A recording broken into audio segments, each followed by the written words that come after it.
You ever have one of those moments where you realize you've made a colossal mistake, but it's too late to turn back? Yeah, that was me the first time I set foot in the Winchester Mystery House. This place is a goddamn labyrinth of insanity. Stairs that lead to nowhere, doors that open to brick walls, and hallways that twist and turn like they were designed by MC Escher on a bad acid trip. Mrs. Winchester, bless her paranoid heart, built this monstrosity to keep the ghosts of those killed by her husband's invention from getting to her. Cute, right? Spoiler alert, it's not. Let's get something straight. I'm Peanut, 49 years old, bald as a cue ball, and cold-hearted enough to make the Grinch look like a Care Bear.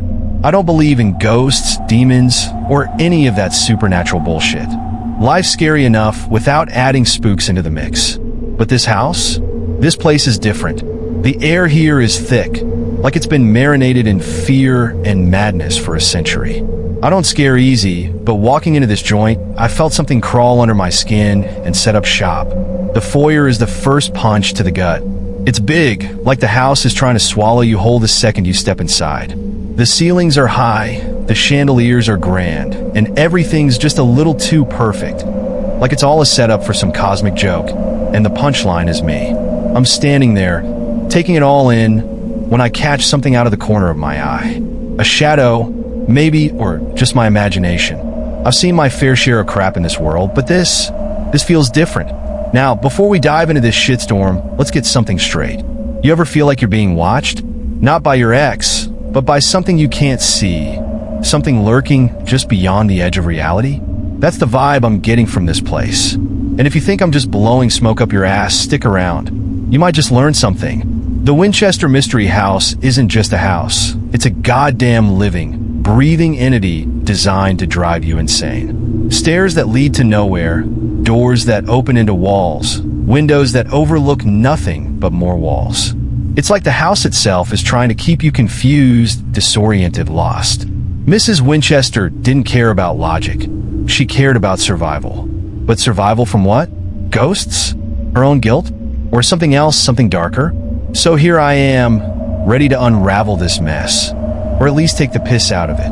But let me just say this. If you're looking for a story with a happy ending, you're in the wrong place. This ain't Disney. This is the Winchester Mystery House, and it's about to get weird. Alright, buckle up, because we're heading straight into the belly of the beast. The first thing that catches my eye is the infamous stairway to nowhere. You heard me, stairs that lead straight into a fucking ceiling. No door, no passage, just a dead end. What was Mrs. Winchester thinking? Maybe it was her way of flipping the bird to the ghosts, or maybe she just wanted to mess with people like me. Either way, it's one hell of a head-scratcher. Naturally, being the curious idiot that I am, I start climbing. About halfway up, I start to feel this chill creeping up my spine. It's not the AC. This place doesn't have that luxury. It's something else, something that makes the air too thick to breathe, like the walls are closing in on me. And then I hear it, a whisper, faint but unmistakable. Peanut, it says, and let me tell you, that's one way to sober up real quick. I stop dead in my tracks, my heart pounding like a jackhammer. I whirl around, ready to punch whatever asshole is messing with me, but there's nothing there. Just the empty hallway below and the ceiling above, mocking me like some cosmic joke. I curse under my breath and keep climbing, because at this point I'm too far to back out. When I reach the top, I find nothing, just a ceiling, solid as a rock. No secret door, no hidden passage, just another dead end. I slap my hand against it, half expecting it to give way, but it doesn't budge. And then it hits me. This place wasn't built for the living. Mrs. Winchester wasn't trying to confuse the dead. She was trying to confuse the living. And she's doing a damn good job of it. I start to descend, the whisper still echoing in my ears. Peanut, it taunts, and I swear if I find out which ghost is screwing with me, I'm gonna have a word. But something tells me this house doesn't play by the rules. The rules of the living, that is. And as I reach the bottom, I realize this place is just one giant trap, a maze designed to keep whatever's inside from getting out. Or maybe, just maybe, it's meant to keep us from leaving. So here's a tip from your pal Peanut. If you ever find yourself in a place like this, don't be an idiot like me. Walk away while you still can. But if you're stubborn, and I know some of you are, then at least bring a map. Not that it'll help, but it might make you feel better. As for me, well, I'm not done yet. I've got a few more tricks up my sleeve, and if this house thinks it can scare me off with a few whispers, it's got another thing coming. This is just the beginning, my friends. So after my little rendezvous with the stairway to nowhere, I figured it couldn't get any weirder. But oh, how wrong I was. Next up on the Winchester House tour de terror, the door to nowhere. Now, before you roll your eyes and think, how bad can a door be?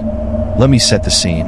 Imagine you're walking down a narrow hallway, the kind that makes you feel like the walls are closing in on you. The wallpaper's this sickly yellow, like it's been soaked in decades of regret and cigarette smoke. The floor creaks with every step, like it's whispering secrets to the dead. And then at the end of the hallway, there it is, a door. Just a plain, old wooden door. But something about it feels off, like it doesn't belong, like it's daring you to open it. Now a smart person would turn around and say, "Nah, I'm good." But as we've established, I'm not exactly the poster child for smart decisions. So I grab the handle, half expecting it to be locked. But it turns smooth as butter. The door swings open, and what do I find? A goddamn drop to the outside. That's right, no floor, no safety net, just a straight fall to the ground below. And let me tell you, if you've ever wanted to shit your pants in record time, that'll do it. But here's the thing. I wasn't expecting the cold gust of wind that hit me the second that door opened. It was like standing in front of a freezer set to Siberian winter. And I'm not talking a light breeze either. This wind had a purpose. It was like it was trying to suck me out of the house, like it wanted me gone. And for a split second, I swear I saw something in that wind. A face. Pale, twisted, and grinning like the devil himself.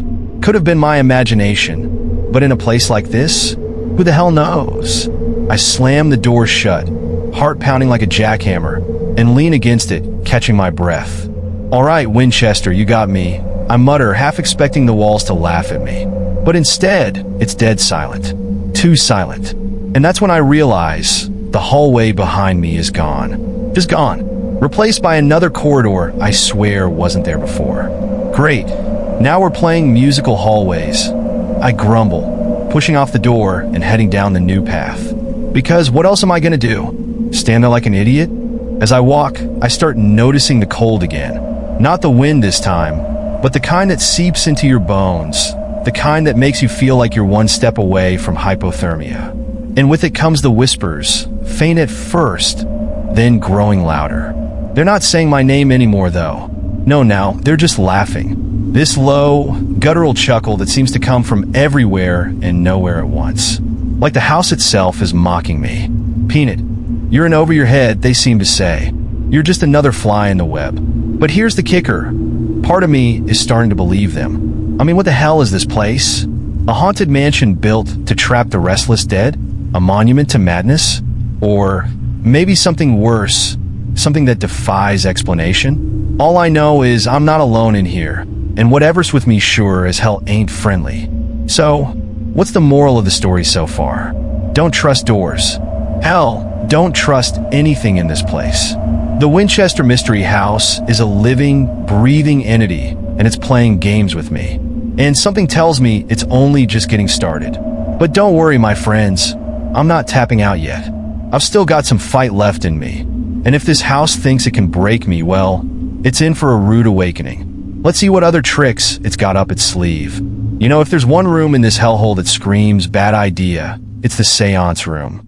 Yeah, you heard me right. Mrs. Winchester had a whole room dedicated to chatting with the dead.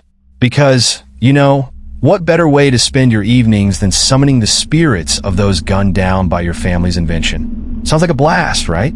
Spoiler alert, it's not. So, after my little tango with the door to nowhere, I find myself standing outside this room. The door's got this intricate stained glass window on it, with some weird-ass symbols that probably meant something to Mrs. Winchester, but look like doodles from a bored kid's notebook to me. The air here feels thicker, like it's been bottled up for decades, waiting for some poor bastard, me in this case, to come along and open it up. Now, I don't believe in seances or Ouija boards or any of that paranormal crap, but I do believe in not being a total dumbass. Unfortunately, curiosity wins out, and I find myself reaching for the doorknob. The second my hand touches it, I feel a jolt like static electricity on steroids. It's like the door's alive, and it doesn't like me one bit. But hey, if I've come this far, I might as well see it through, right? So, I push the door open and step inside. The room is small, octagonal, and just as creepy as you'd expect. There's a round table in the center with chairs arranged around it, like they're waiting for a ghostly poker game to start. The walls are covered in dark, heavy drapes that look like they haven't been moved in a century. And the smell, oh man, the smell is like a mix of dust, old books, and something metallic. It's the kind of scent that gets under your skin, makes you feel like you're inhaling history itself and not the good kind. But it's the centerpiece of the room that really catches my eye. A single ornate chair, set slightly apart from the others. It's got this aura about it, like it's reserved for someone or something special. I'm not superstitious, but there's no way in hell I'm sitting in that chair. Instead, I walk around the room, my footsteps muffled by the thick carpet. I can almost feel the tension in the air, like the room is holding its breath, waiting for something or someone to join me. And then, as I pass by one of the drapes, I hear it. A low, rhythmic tapping like someone or something is knocking on wood. It's coming from the table. I freeze, my heart doing that annoying thing where it tries to jump out of my chest. The tapping gets louder, more insistent, like it's trying to get my attention. Now, logic tells me to get the hell out of there, but you and I both know I'm not that smart. So, I inch closer to the table, half expecting to see a ghost sitting there, drumming its fingers. But there's nothing. Just the table, the chairs, and that damn tapping. I reach out, my hand trembling like a leaf in a hurricane, and touch the surface of the table. It's cold, colder than the room should be, like I'm touching a slab of ice. And then the tapping stops. Dead silence. I pull my hand back, ready to make a run for it. But before I can move, the chair, the special one, creaks as if someone just sat down in it. I whip around, and I'll be damned if there isn't a shadowy figure sitting in that chair. I can't make out any features, just the outline of a person, or what used to be a person. It doesn't move, doesn't make a sound, just sits there, watching me. And then, in a voice that sounds like 1,000 whispers layered on top of each other, it says, "You're not welcome here, Peanut." Now, I've heard a lot of things in my life, but hearing my name come from something that shouldn't exist, that's a whole new level of fucked up. I back away, my hands shaking, my mind racing with a million thoughts, none of them good. And then, just as quickly as it appeared, the figure vanishes. The chair creaks again, as if relieved of its ghostly occupant, and the tapping starts up, this time softer, more distant. I don't stick around to see what happens next. I bolt for the door, practically falling through it as I escape that cursed room. My heart still pounding, my breath coming in ragged gasps. But one thing's for sure, I'm not stepping foot in that room again. Ever. So here's a little advice from your buddy Peanut. If you ever find yourself in a seance room, just turn around and walk away.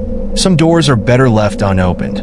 But then again, where's the fun in that? Alright, my fellow thrill seekers, after that little detour into the seance room, I'm officially done with ghostly encounters, or so I thought. Turns out, this house isn't quite finished messing with me. Next up on our horror tour, the never-ending hallway. Sounds like something out of a bad dream, right? Well, that's because it is. Picture this.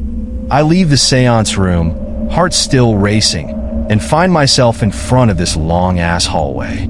Now, I've seen long hallways before, but this one? It's like a black hole, stretching out into infinity. The walls are lined with old portraits, the kind where the eyes seem to follow you no matter where you stand. And the floorboards? They creak with every step, like they're groaning under the weight of whatever's buried beneath them. Now, I'm no idiot, okay, maybe a little, but I know a bad idea when I see one. So, naturally, I decide to walk down the hallway. Because why not? It's not like I have a choice at this point. The house seems to be leading me somewhere, and I'm just dumb enough to follow. I start walking, keeping my eyes straight ahead, trying to ignore the creepy-ass paintings. But the further I go, the longer the hallway gets. It's like I'm stuck in some kind of loop, walking and walking, but never getting anywhere. After what feels like hours, though it's probably only minutes, I start to notice something weird. The portraits on the walls? They're changing. At first it's subtle, a slight shift in the expressions, the eyes narrowing like they're pissed off. Then it gets worse. The faces start to warp, melting like wax figures under a blowtorch. And the eyes? They're not just following me. They're staring into me, like they know all my secrets, all my sins. It's enough to make anyone lose their shit. But me? I just keep walking. What else can I do? And then, out of nowhere, I hear it. A low, guttural growl coming from behind me. My blood runs cold, and every instinct in my body screams at me to run. But here's the thing. Running in this place feels like a death sentence.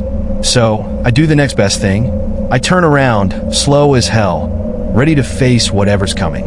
But when I look back, the hallway is exactly as it was before. No monster, no growl, just endless portraits and creaky floorboards. I let out a breath I didn't know I was holding and start walking again, this time a bit faster. But no matter how fast I go, the hallway just keeps stretching. The growl comes back, louder this time and closer. I whip around again, and this time, I see it, a shadowy figure at the far end of the hall, moving toward me. It's not running, but it's not exactly slow either. It's like it knows it doesn't need to rush, like it has all the time in the world to catch me. Panic starts to set in. My heart's pounding, my palms are sweating, and my legs feel like they're made of lead. But I force myself to keep moving. I glance over my shoulder, and the figure's closer now, its form becoming clearer. It's tall, impossibly tall, with limbs that seem to stretch and bend like they're made of shadow. And those eyes, those goddamn eyes, are the same ones from the portraits, burning into me with a hatred that feels almost personal. Fuck this, I mutter, breaking into a full-on sprint.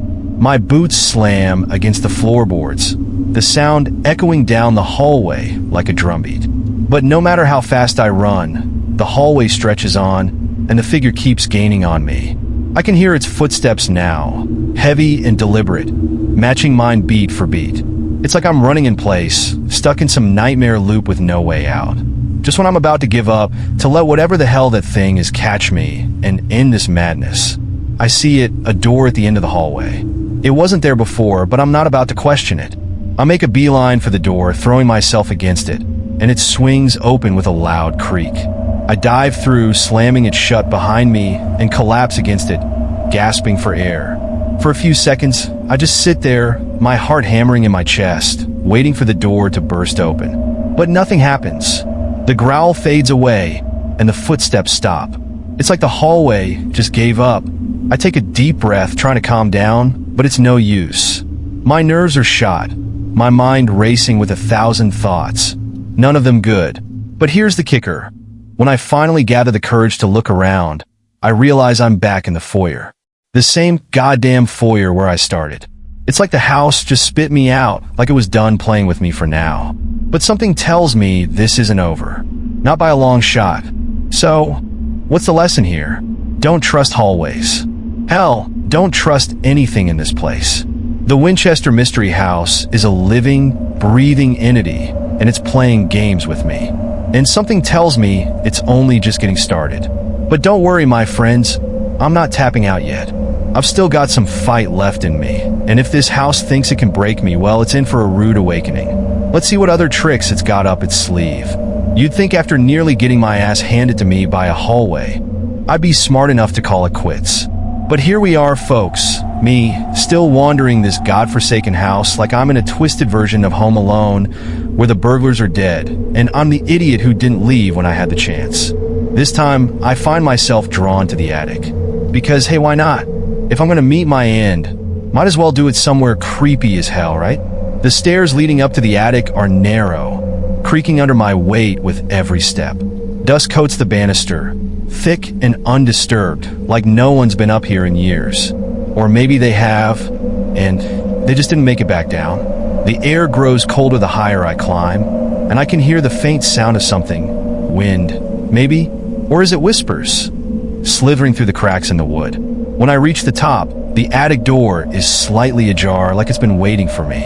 I hesitate because even I'm not dumb enough to ignore the bad vibes rolling off this place. But curiosity, and let's be honest, stupidity, wins out. I push the door open and step inside. The attic is massive, stretching out in every direction, filled with shadows that seem to move just out of sight. Old trunks, covered in cobwebs, are piled up against the walls, and there's this strange, musty smell in the air, like damp wood and something metallic. The floorboards groan under my boots as I walk deeper into the space, my flashlight cutting through the darkness. And then I hear them, the whispers. They start soft, just a murmur at the edge of hearing, like someone's having a conversation in the next room. But there's no one here but me. As I move further into the attic, the whispers grow louder, more distinct, until I can almost make out the words. It's like a dozen voices, all talking at once, overlapping and twisting together into something that sends chills down my spine. I stop in front of one of the trunks, the whispers practically buzzing in my ears now. There's something about this one that draws me in, something about the way it's sitting slightly apart from the others, like it's special. The lid is slightly open, just a crack, and the whispers seem to be coming from inside. I crouch down, my hand hovering over the latch, debating whether or not I really want to see what's inside. But let's be real. You know I'm going to open it. Because I'm Peanut, and I've apparently got a death wish. I flip the latch and lift the lid. The hinges creak like they haven't been oiled in a century, and inside I find nothing. Just an empty trunk, lined with old, rotting fabric. The whispers stop the second the lid is fully open, plunging the attic into an eerie silence. For a moment, I'm relieved, thinking maybe the house is just messing with me again. And then the bottom of the trunk falls out. It doesn't just collapse, it disintegrates like it was never there to begin with. Beneath it is a hole, deep and dark, like a tunnel leading straight down into the bowels of the earth. A cold wind rushes up from the depths, carrying with it the unmistakable stench of decay. And then, before I can react, something shoots out of the hole. It's a hand, a skeletal, decaying hand, grasping at the edge of the trunk, pulling itself out of the darkness. My heart nearly stops as I stumble back, watching in horror as the hand is followed by an arm, then a head, and then the rest of a body. It's a corpse, long dead and half-rotted, dressed in tattered clothes that look like they're from the late 1800s. Its eyes, or what's left of them, lock onto me, and its mouth opens in a rictus grin. The whispers return, louder now, surrounding me, coming from all directions. The corpses, because, more climbing out of that hole, drag themselves toward me, their skeletal fingers clawing at the floorboards, their jaws moving like they're trying to speak. But the words are lost in the cacophony of voices filling the attic, overlapping in a nightmarish chorus that makes my head feel like it's going to explode. I back away, trying to find the door, but the attic is shifting around me, the shadows twisting and warping like the house itself is alive. The trunks topple over, spilling their contents. More bones, more decayed bodies, all of them reaching for me with grasping hands. The floor beneath my feet starts to give way, the wood splintering and cracking as the hole in the trunk spreads, consuming the floor, turning the attic into a death trap. Desperate, I make a break for it, sprinting toward where I think the door is.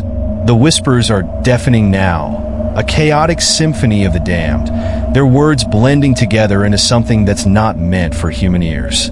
I can feel the hands reaching for me, brushing against my clothes, tugging at my limbs, but I don't stop. I can't stop. The door is in sight, and I throw myself at it, bursting through and tumbling down the stairs. I hit the floor hard, pain shooting through my body, but I don't care. I'm out. I'm out of that goddamn attic. The door slams shut behind me, and the whispers cut off abruptly, leaving me in a silence that's almost worse. I lie there panting, my heart hammering in my chest, trying to make sense of what the fuck just happened. But here's the thing. There's no making sense of this place. It's like the house itself is hell-bent on driving me insane, and I'm just along for the ride. So, what's the moral of the story this time? Don't go in the attic. Don't open trunks that whisper your name. Hell, don't even look at them. Because what's inside is something you're not ready to face. Something that doesn't belong in this world. And if you're smart, you'll leave it the hell alone. But if you're like me, well, good luck. You're gonna need it. Just when I think this house has thrown everything it's got at me, I stumble upon something straight out of a gothic horror novel, The Ballroom. And not just any ballroom, mind you. This one's got all the fixings. grand chandeliers, polished wood floors, and enough creepy ambience to make a ghost pee its pants, if ghosts did that sort of thing. So, there I am, standing in the doorway of this massive room, trying to shake off the lingering smell of those damn flowers from the garden. The air in here is different, though. It's heavy, like the room's been holding on to every waltz and whispered secret from the last century. The chandeliers hang from the ceiling like jeweled spiders, their crystals catching what little light there is and throwing it back in eerie rainbows that dance across the walls. But what really gets me is the silence. It's not just quiet, it's oppressive, like the room is waiting for something. I can almost hear the echoes of a ghostly orchestra tuning up, the whisper of silk gowns brushing against the floor, the soft murmur of voices long gone. I step inside, and the door swings shut behind me with a soft click that sounds way too final for my liking. The floorboards creak under my boots as I make my way to the center of the room. There's a grand piano off to one side, covered in a thick layer of dust, its keys yellowed with age. I half expected to start playing on its own, but it just sits there, silent and brooding. The whole room feels like it's stuck in time, like it's waiting for the next ball that'll never come. And then, just as I'm starting to feel a little too comfortable, the temperature drops. Not a subtle change. Either 1 second it's chilly, the next it's like I've stepped into a walk-in freezer. My breath fogs in front of me, and I know, deep in my gut, that I'm not alone anymore. Out of nowhere, a soft, lilting tune begins to play. It's the kind of music that would have been perfect for a waltz, slow and haunting, each note lingering in the air like a ghost that refuses to leave. And wouldn't you know it, the goddamn piano is playing itself. The keys move on their own, pressing down in perfect rhythm, but there's no one there. No one I can see. Anyway, I take a step back, eyes locked on the piano, when I catch movement out of the corner of my eye. I turn, and that's when I see them. Shadows swirling around the room like smoke. They're not solid, more like wisps of darkness, but they're moving with purpose, circling me like predators sizing up their prey. I can feel their eyes on me, cold and calculating, and the hair on the back of my neck stands on end. The music grows louder, more intense, and the shadows start to take shape. They're human, or at least they used to be. I can make out the vague forms of men and women, dressed in old-fashioned clothes, their faces pale and distorted. They glide across the floor in pairs, dancing to the eerie melody, but their movements are jerky, unnatural, like marionettes on frayed strings. My heart's pounding in my chest, but I can't move. It's like the room has me in a trance, holding me in place while these things dance around me. And then, one of them breaks away from the group. It's a woman, or what's left of one. Her dress is tattered, hanging off her like rags, and her face, God, her face is a twisted mask of despair. She floats toward me, her feet not even touching the ground, her eyes locked onto mine. When she's just a few feet away, she stops. Her mouth opens, but no sound comes out. Instead, she raises a hand, pointing a bony finger at me. And that's when I hear it, a voice, low and filled with a sadness that cuts right through me. "Why are you here?" she whispers, her words echoing in the silence. "This is not your place." I'm frozen, unable to answer, my throat dry as sandpaper. But I don't need to speak because she already knows. They all do. The other dancers stop, their heads turning toward me in unison, their hollow eyes fixed on me. The music grinds to a halt, leaving the room in a deathly quiet that feels worse than the noise. For what feels like an eternity, we just stand there, staring at each other. And then, without warning, the woman lunges at me. Her face twists into a snarl, her fingers clawing at the air as she tries to reach me. I stumble back, tripping over my own feet, but she doesn't stop. The others follow, their graceful movements replaced by a frenzied dash. Like they're starving, and I'm the main course. I scramble to my feet and make a break for the door. My boots slide on the polished floor, and I nearly lose my balance, but I don't stop. I can feel them behind me, hear their raspy breaths, but I don't dare look back. I hit the door with my shoulder, and it bursts open, spilling me into the hallway beyond. I slam the door shut behind me and press my back against it, breathing hard. The ballroom goes silent, but I can still feel their presence on the other side of the door, like a pressure pushing against me. I stay there for a moment, trying to calm my racing heart before finally stepping away. The house is quiet again, but it's a false calm, like the eye of a storm. So, what's the takeaway from this little escapade? If you find yourself in a haunted ballroom with self-playing pianos and dancing ghosts, get the hell out of there before the music stops. Because when it does, they're coming for you. And trust me, you don't want to be around when that happens. Just when I thought I'd seen all the tricks this house had to offer, I stumble upon something straight out of my worst nightmares. A goddamn mirror maze. Because, you know, nothing says fun like getting lost in a labyrinth of reflections while a bunch of pissed-off spirits are probably plotting your demise. After barely escaping the ballroom, I find myself wandering down another one of those endless hallways. This one's lined with mirrors, tall, antique things with gilded frames that look like they were plucked straight out of a Gothic mansion. Each mirror reflects the hallway back at me, twisting the space into an optical illusion that makes my head spin. The deeper I go, the more I realize I'm not just looking at a hallway anymore. I'm looking at myself, over and over, from every possible angle. And let me tell you, I'm not liking what I see. You ever look in a mirror and see something that just isn't right? Like a slight delay in your reflection's movements, or a shadow that shouldn't be there. Yeah, multiply that by 100 and you'll get an idea of what I'm dealing with. The reflections aren't just showing me what's in front of them. They're showing me things that shouldn't exist. Shadows that dart out of sight, figures lurking just out of frame, and my own face, distorted into expressions that I sure as hell ain't making. As I move forward, the hallway splits into multiple paths, each one leading to more mirrors, more reflections. It's like the house is trying to confuse me, trap me in this maze of glass until I lose my mind. I try to keep my cool, sticking to the right-hand rule like I'm some kind of maze-solving genius, but it doesn't take long before I'm completely turned around. Every path looks the same, every reflection more warped and twisted than the last. And then it gets worse. The reflections start moving on their own. At first, it's subtle, just a flicker here and there like they're lagging behind. But soon, they're out of sync entirely. I'll turn my head, and my reflection will stay staring straight ahead, its eyes tracking me like a predator. Or I'll stop, and my reflection will keep walking, disappearing out of view before reappearing in another mirror, closer than it should be. My pulse is racing, my skin crawling with the sensation of being watched from every angle. I try to focus to find a way out, but the maze is endless, and the reflections are getting bolder. They start mimicking me, but in this exaggerated, mocking way like they're making fun of me.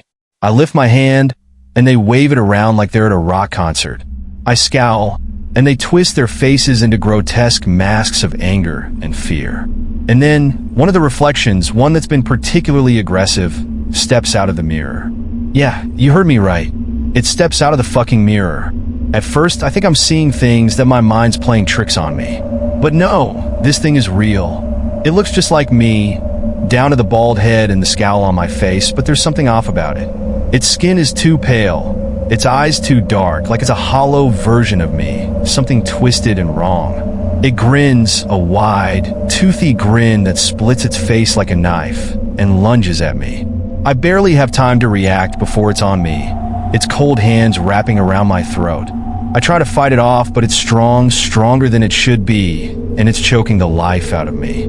I can see more reflections moving in the mirrors, all of them closing in, their faces contorted into expressions of rage and hunger. In a panic, I reach for anything I can use as a weapon, and my hand finds a shard of broken glass on the floor. I grab it and slash at the reflection, the glass cutting deep into its flesh, or whatever passes for flesh in this thing. It lets out a shriek, this high-pitched, inhuman sound that echoes through the maze and releases its grip on me. I don't waste a second. I drive the shard into its chest, and it shatters into a million pieces like a broken mirror. But there's no time to celebrate.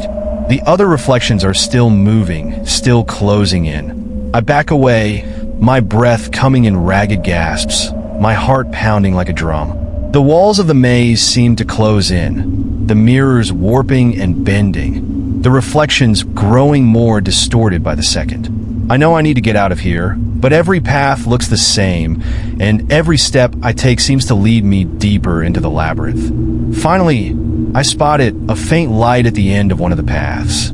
It's weak, flickering, but it's the only sign of an exit I've seen. I make a break for it, dodging the grasping hands of the reflections as I run. The light grows brighter, the mirrors falling away behind me, until I finally burst through the last one, crashing into a small, dimly lit room. I collapse to the floor, gasping for air, my hands trembling with adrenaline and fear.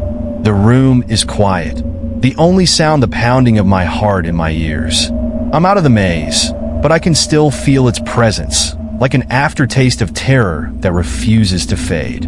I don't know how long I sit there, try to pull myself together, but eventually I manage to stand. I look around the room, trying to get my bearings. It's small, empty except for a single, dusty chair in the corner. There's no other door, no windows, just four walls that seem to close the longer I stay. But as I turn to leave, I catch sight of something in the corner of my eye. Another mirror, this one small, almost hidden in the shadows. I walk over to it, my heart sinking as I stare at my reflection. It looks normal enough, just my tired, scared face staring back at me. But then it winks. That's it. I'm done. Whatever this house wants from me, it's not getting it. I'm getting the hell out of here, and I'm never looking back. So, here's a final piece of advice. If you ever find yourself in a mirror maze, don't trust what you see. It's not you. It's never you. And if you're smart, you'll break every mirror you can find, because the thing staring back at you, it's just waiting for a chance to step out and take your place. And trust me, you don't want that to happen. You'd think after the mirror maze ordeal, I'd have the good sense to leave this house behind. But here I am, still wandering its cursed halls, like a moth drawn to the flame that's about to fry it. This time, I'm heading to the attic because nothing bad ever happens in an attic, right? The stairs leading up are narrow and steep, creaking with every step I take. Dust hangs in the air, thick and heavy, making it hard to breathe. The temperature drops as I climb, a bone-chilling cold that sinks deep into my skin. And then there's the sound, the faint, whispering voices that seem to echo from every corner. I can't make out what they're saying, but the tone is unmistakable. They're warning me, telling me to turn back. But when has that ever stopped me? The attic door is slightly ajar, just enough to let those whispers slip through. I hesitate, because even I'm not dumb enough to ignore the dread that's clawing at my gut. But then again, maybe I am. I push the door open and step inside. The attic is massive, stretching out into darkness that my flashlight barely pierces. Old trunks and boxes are piled high against the walls, draped in cobwebs, relics of a past that's best left forgotten. The air is thick with the scent of mildew and something else, something metallic like rust or blood. The floorboards groan under my weight, every creak echoing through the space like a warning. And then I hear it, the whispers. They start as a soft murmur, barely audible, but they grow louder with every step I take. It's like a dozen voices all speaking at once, overlapping, blending into a symphony of terror that makes my skin crawl. I can't understand the words, but the tone is clear. They're angry. They're warning me. But about what? I stop in front of an old trunk, the whispers almost deafening now. There's something about this trunk that feels different, something that draws me in despite every instinct screaming at me to walk away. The lid is slightly open, just a crack, and the whispers seem to be coming from inside. I crouch down, my hand hovering over the latch, debating whether or not I really want to see what's inside. But let's be real, you know I'm going to open it, because I'm Peanut, and apparently I've got a death wish. I flip the latch and lift the lid. The hinges creak like they haven't been oiled in a century, and inside, I find nothing, just an empty trunk, lined with old, rotting fabric. The whispers stop the second the lid is fully open, plunging the attic into an eerie silence. For a moment, I'm relieved, thinking maybe the house is just messing with me again. and then the bottom of the trunk falls out. It doesn't just collapse, it disintegrates like it was never there to begin with. Beneath it is a hole, deep and dark, like a tunnel leading straight down into the bowels of the earth. A cold wind rushes up from the depths, carrying with it the unmistakable stench of decay. And then, before I can react, something shoots out of the hole. It's a hand, a skeletal, decaying hand, grasping at the edge of the trunk, pulling itself out of the darkness. My heart nearly stops as I stumble back, watching in horror as the hand is followed by an arm, then a head, and then the rest of a body. It's a corpse, long dead and half-rotted, dressed in tattered clothes that look like they are from the late 1800s. Its eyes, or what's left of them, lock onto me, and its mouth opens in a rictus grin. The whispers return, louder now, surrounding me, coming from all directions. The corpses, because, more climbing out of that hole, drag themselves toward me, their skeletal fingers clawing at the floorboards, their jaws moving like they're trying to speak. But the words are lost in the cacophony of voices filling the attic, overlapping in a nightmarish chorus that makes my head feel like it's going to explode. I back away, trying to find the door, but the attic is shifting around me, the shadows twisting and warping like the house itself is alive. The trunks topple over, spilling their contents. More bones, more decayed bodies. All of them reaching for me with grasping hands. The floor beneath my feet starts to give way, the wood splintering and cracking as the hole in the trunk spreads, consuming the floor, turning the attic into a death trap. Desperate, I make a break for it, sprinting toward where I think the door is. The whispers are deafening now, a chaotic symphony of the damned, their words blending together into something that's not meant for human ears. I can feel the hands reaching for me, brushing against my clothes, tugging at my limbs, but I don't stop. I can't stop. The door is in sight, and I throw myself at it, bursting through and tumbling down the stairs. I hit the floor hard, pain shooting through my body, but I don't care. I'm out. I'm out of that goddamn attic. The door slams shut behind me, and the whispers cut off abruptly, leaving me in a silence that's almost worse. I lie there, panting, my heart hammering in my chest, trying to make sense of what the fuck just happened. But here's the thing, there's no making sense of this place. It's like the house itself is hell-bent on driving me insane, and I'm just along for the ride. So, what's the moral of the story this time? Don't go in the attic. Don't open trunks that whisper your name. Hell, don't even look at them, because what's inside is something you're not ready to face. Something that doesn't belong in this world. And if you're smart, you'll leave it the hell alone. But if you're like me, well, good luck. You're gonna need it.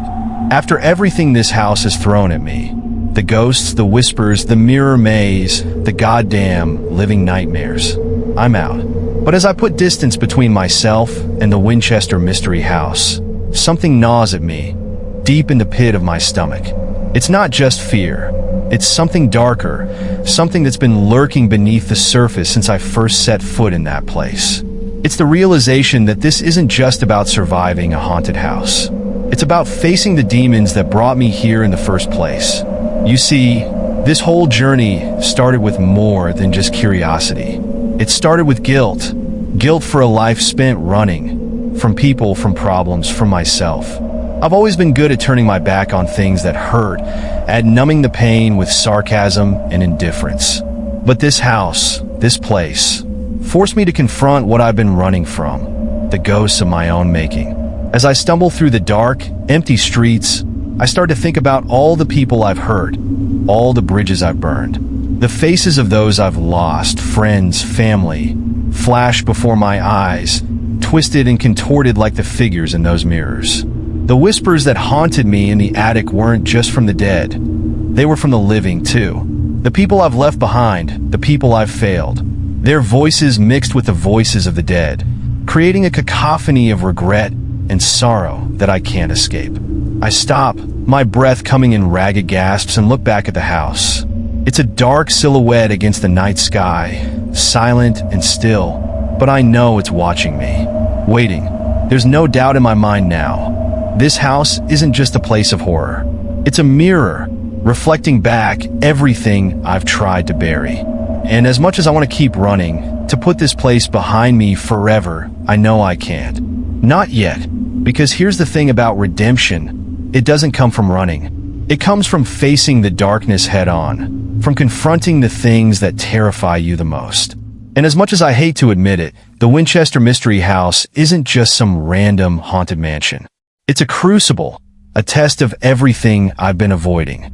And if I walk away now, I'll never escape the guilt, the trauma, the nightmares that will follow me for the rest of my life.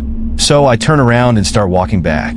My legs are heavy, my heart pounding in my chest, but I keep going. The house looms larger with every step, its presence almost tangible, like it's reaching out to pull me back in. But this time, I'm not going in as a victim. I'm going in to finish what I started. The front door is open, as if the house has been expecting me. I step inside, the air thick with the scent of decay, and something else, something metallic like blood. The whispers start up again, faint at first, then growing louder, more insistent. But this time, I'm not afraid. I walk through the darkened halls, past the ballroom, the mirror maze, the attic stairs, until I reach the heart of the house, the seance room. The room is exactly as I left it. The table still in the center, the chairs arranged around it like they're waiting for the next seance.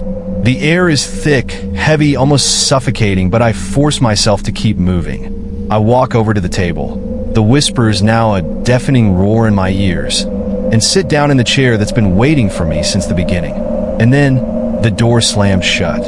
The room goes dark, the only light coming from the faint glow of the chandelier above. The temperature drops, and I can feel the presence of the spirits around me, their cold fingers brushing against my skin, their voices filling my head with memories I've tried so hard to forget.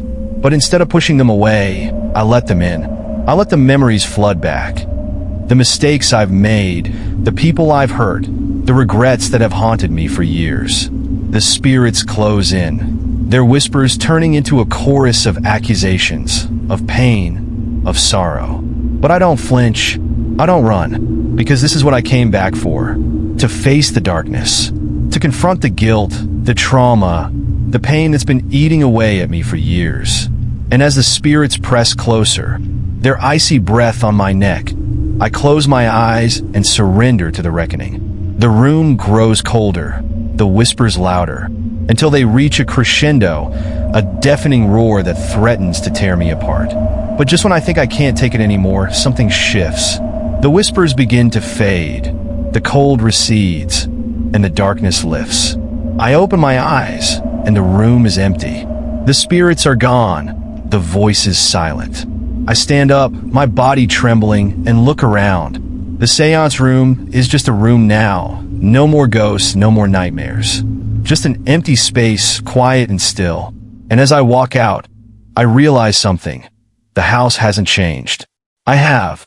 I make my way back through the halls, past the places that once terrified me, but now seem almost mundane. The front door is still open, and as I step outside, I feel the cool night air on my face, fresh and clean. The house is silent behind me, its presence no longer looming over me like a dark cloud. So, what's the takeaway? Maybe it's this: you can't outrun your demons. No matter how far you go, they'll always be there waiting. But if you turn around and face them, if you confront the things that terrify you the most, you might just find that they're not as powerful as they seem. Redemption isn't about being perfect. It's about acknowledging your flaws, facing your mistakes, and doing the hard work of healing. As I walk away from the Winchester Mystery House, I know I'll never forget what happened inside. But I also know that I'm leaving something behind, something dark and heavy that's been weighing me down for years. And maybe, just maybe, that's enough. Because in the end, the real horror isn't the ghosts, the whispers, or the shadows. It's the things we carry with us, the guilt, the trauma, the pain that we try so hard to bury. But if we're willing to face it, to walk through the darkness and come out the other side, we might just find a little bit of peace. And that, my friends, is worth every ounce of terror this house threw at me.